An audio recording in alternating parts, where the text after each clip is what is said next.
दोस्तों, एक लम्हे के लिए रुको और सोचो। इस पूरी कायनात में अगर कोई ऐसी चीज है जो जन्नत की वादियों से सीधे इस जमीन पर उतारी गई हो, तो उससे ज्यादा पाकीज़ा और मुकद्दस चीज भला इस दुनिया में और क्या हो सकती है। जी हाँ दोस्तों, आज हम उसी मुकद्दस पत्थर की दास्तान सुनाने वाले हैं जिसे पूरी दुनिया हजरे अस्वद के नाम से जानती है। वो पत्थर जिसे अल्लाह रब्बुल आलमीन ने जन्नत की खूबसूरत वादियों से उठाकर इस जमीन पर भेजा और जिसे खुद नबी करीम सल्लल्लाहु अलैहि वसल्लम ने अपने दस्ते मुबारक से खानाए काबा की दीवार में नस्ब फरमाया। ये वो लम्हा था जब इस पत्थर को उस घर में जगह मिली जो पूरी कायनात का मरकज है। वो घर जिसकी तरफ दुनिया भर के मुसलमान नमाज में रुख करते हैं और तब से लेकर आज तक कयामत तक हर उस मुसलमान के लिए जो इस घर के गिर्द तवाफ करे, हजरे अस्वद का बोसा लेना एक ऐसा अमल बना दिया गया जिसके बिना ना उम्रा मुकम्मल होता है और ना तवाफ़े काबा। दोस्तों, ये बात समझने वाली बात है कि हजरे अस्वद का बोसा लेना कोई मामूली बात नहीं है, बल्कि ये वो शहादत है जिसके लिए दुनिया के कोने कोने से आने वाले लाखों करोड़ों मुसलमान तरसते हैं, दुआएं मांगते हैं, और जब उन्हें ये मौका मिल जाता है तो उनकी आंखें खुशी के आंसुओं से भर जाती हैं। दोस्तों, लेकिन आज की इस वीडियो में हम आपको एक ऐसे हैरत अंगेज वाक़ये से रूबरू कराने वाले हैं जो उस वक्त पेश आया जब एक बुजुर्ग अरब खातून हजरे अस्वद का बोसा लेने की कोशिश कर रही थी। उस खातून का एक मासूम सा अमल इस कदर गलतफहमी का शिकार हुआ कि सऊदी शहजादा डरकर पीछे हट गया। वहां मौजूद सिक्योरिटी एहलकार फौरन हरकत में आ गए और देखते ही देखते पूरा मामला एक बड़ी घटना में तब्दील होते होते बचा। तो दोस्तों, इस पूरे वाक़ये की तफसील जानने से पहले ये समझना जरूरी है कि हजरे अस्वद की हकीकत क्या है, इसकी अजमत कितनी बड़ी है और इसके बारे में इस्लामी तारीख क्या बताती है। इस रूए ज़मीन पर सिर्फ दो ऐसे पत्थर मौजूद हैं जिनके बारे में ये कहा जाता है कि ये जन्नत से उतरे हैं। पहला हजरे अस्वद है जो खाना काबा की दीवार में नस्ब है, और दूसरा मुकाम इब्राहिम पर मौजूद वो पत्थर है जिस पर खड़े होकर हजरत इब्राहिम अलैहिस्सलाम ने काबे की दीवारें अपने हाथों से तामीर की थी। उस तामीर के दौरान उस पत्थर पर हजरत इब्राहिम अलैहिस्सलाम के पाक कदमों के निशान इस तरह नक्श हो गए जैसे मोम पर मुहर लगती है, और ये निशान आज भी उसी पत्थर पर मौजूद हैं। पहले ये पत्थर आम लोगों की जियारत के लिए बिल्कुल खुलेआम रखा हुआ था, हर कोई इसे देख सकता था, इसके करीब जा सकता था। लेकिन बाद में इसके गिर्द चार दीवारी बनाकर इसे एक ऐसे चबूतरे में महफूज कर दिया गया जहाँ से अब पत्थर नजर तो नहीं आता, लेकिन उसकी मौजूदगी की निशानदेही जरूर हो जाती है। दूसरी तरफ खाना काबा की दीवार में नस्ब हजरे अस्वद है जिसे छूना, चूमना, बोसा लेना और इसके करीब जाना हर मुसलमान के लिए बाइसे शहादत और बाइसे खुश नसीबी है। दोस्तों, जरा तसव्वुर करो उस मंजर का जब रमजान के मुकद्दस दिनों में या हज के मौसम में सहने काबा में हजारों नहीं बल्कि लाखों की तादाद में लोग मौजूद होते हैं। हर तरफ से तवाफ करने वालों का ऐसा रेला आता है जैसे दरिया में पानी का सैलाब आ जाए, और उन तमाम लोगों के दिल में एक ही तमन्ना होती है, एक ही जज्बा होता है, एक ही आरजू होती है कि किसी तरह हजरे अस्वद के करीब पहुंच जाए और उसका बोसा ले सके। लेकिन दोस्तों, इस ख्वाहिश को पूरा करना इतना आसान नहीं होता।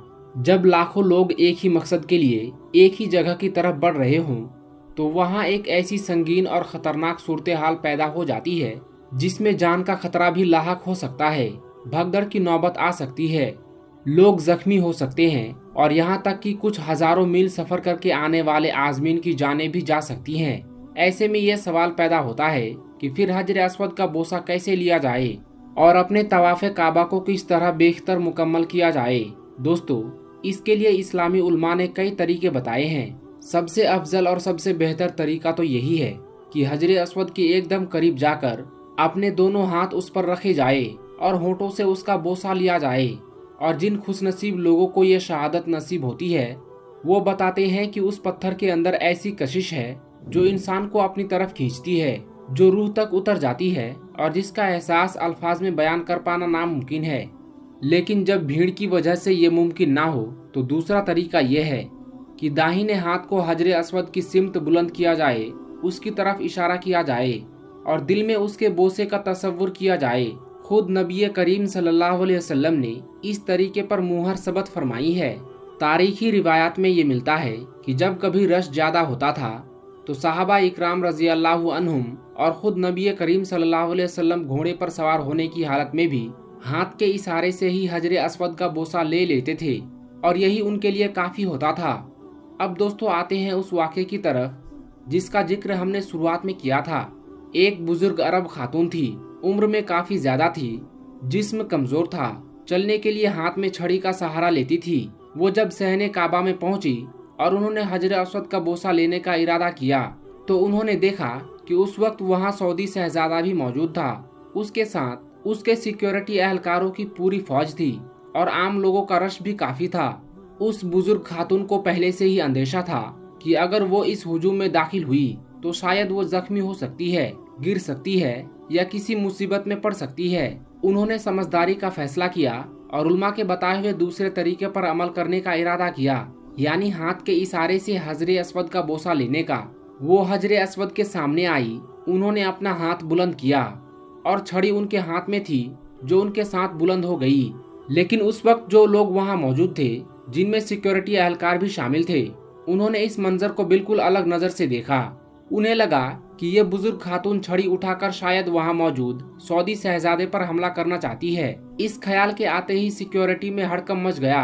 शहजादा खुद डरकर पीछे हट गया और देखते ही देखते सिक्योरिटी एहलकारों ने उस बुजुर्ग खातून तक रसाई हासिल कर ली। उन्हें फौरी तौर पर हिरासत में ले लिया गया और नमाज के बाद करीबी पुलिस स्टेशन तक पहुंचा दिया गया। जब तफ्तीश हुई तो उस बुजुर्ग खातून का जवाब एकदम सीधा और मासूम था। उन्होंने कहा कि मैं तो सिर्फ हजरे अस्वद का बोसा लेना चाहती थी। मेरे हाथ में मेरी चलने की छड़ी थी जो हाथ के साथ बुलंद हो गई। मैंने किसी को तकलीफ देने का ख्वाब में भी नहीं सोचा था। मेरा इरादा तो बस हाथ के इशारे से ही उस मुकद्दस पत्थर का बोसा लेना था। दोस्तों, इस वाक़े से हमें ये समझ आता है कि हजरे अस्वद की जियारत के लिए जाने वाले हर मुसलमान का ये जानना बेहद जरूरी है कि जब रश हो तो किस तरह का अमल करना चाहिए। अब दोस्तों, हजरे अस्वद के बारे में कुछ ऐसी बातें भी हैं जो इस पत्थर की अजमत को और भी ज्यादा बढ़ा देती हैं। तारीखी और इस्लामी रिवायतों में ये भी मिलता है कि जब हजरे अस्वद जन्नत से इस जमीन पर उतारा गया तो उस वक्त उसका रंग बर्फ की तरह सफेद था, एकदम साफ, एकदम पाकीज़ा। लेकिन फिर धीरे धीरे इस पत्थर ने इंसानों के गुनाहों को अपने अंदर समेटना शुरू किया और उन गुनाहों को चूसते चूसते इसका रंग धीरे धीरे सियाह पड़ता चला गया। आज ये जो काले रंग का पत्थर हमें नजर आता है, ये दरअसल लाखों नहीं बल्कि करोड़ों मुसलमानों के उन गुनाहों का बोझ उठाए हुए है जो इसके बोसे से माफ हुए। और दोस्तों, ये सिलसिला यही नहीं रुकता। इस्लामी रिवायत में ये भी मिलता है कि रोजे महशर यानी कयामत के दिन जब अल्लाह रब्बुल आलमीन अपने बंदों का हिसाब लेगा तो इस हजरे अस्वद को 2 कान, 2 आंखें और 1 नाक अता की जाएगी और फिर यह पत्थर खुद गवाह बनकर अल्लाह के सामने खड़ा होगा और कहेगा कि ऐ मेरे रब, ये बंदा मेरे करीब आया था, इसने मेरा बोसा लिया था, ऐ अल्लाह तू इसे माफ कर दे। सोचिए दोस्तों, कितनी बड़ी बात है ये। जिस पत्थर का बोसा लिया उसी पत्थर का कयामत के दिन अल्लाह के सामने गवाह बन जाना, ये वो खुशखबरी है जो हर मुसलमान के दिल में हजरे अस्वद के बोसे की तमन्ना को और भी पक्की कर देती है। अब दोस्तों, एक अहम बात ये भी है कि जो लोग रात के वक्त तवाफ करते हैं, जब सहने काबा में रश कम होता है तो उस वक्त का फायदा उठाकर हजरे अस्वद के करीब पहुंचते हैं और इत्मीनान से, सुकून से बार बार उसका बोसा लेते हैं। यही वजह है कि बहुत से समझदार हाजी और उम्रा करने वाले रात के पिछले पहर का इंतखाब करते हैं, जब रात की खामोशी में सहने काबा एक अलग ही रूहानी कैफियत में डूबा होता है।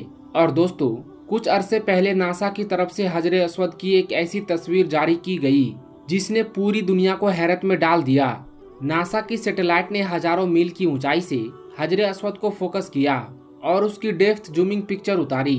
उस तस्वीर से ये बात एकदम वाज़ेह हो गई कि यह पत्थर देखने में भले ही एक साधारण पत्थर लगे, लेकिन इसके अंदर ऐसे राज पोशीदा हैं जिन्हें ना साइंस समझ सकती है, ना इंसानी अकल कोई जवाब दे सकती है। इस पत्थर के अंदर कई ऐसे जहान आबाद हैं जिनके बारे में सिर्फ वो पैदा करने वाला रब जानता है, वो भेजने वाला रब जानता है, जिसने इस हजरे अस्वद को इंसानियत की अमानत के तौर पर खानाए काबा की दीवार में रख दिया। इस पत्थर के अंदर क्या राज छुपे हैं, ये सिर्फ अल्लाह और उसके महबूब नबी हजरत मोहम्मद मुस्तफ़ा सल्लल्लाहु अलैहि वसल्लम ही जानते हैं। दोस्तों, हम उम्मीद करते हैं कि आज की इस वीडियो से आपको हजरे अस्वद की अजमत और उसकी हकीकत के बारे में काफ़ी कुछ जानने को मिला होगा। अगर ये वीडियो आपको पसंद आई हो तो इसे अपने दोस्तों और अपने घर वालों के साथ जरूर शेयर करें, ताकि ज्यादा से ज्यादा लोग इस मुकद्दस पत्थर की अजमत से वाकिफ हो सके। आज की वीडियो में बस इतना ही। मिलेंगे आपको अगली वीडियो में। अल्लाह हाफिज।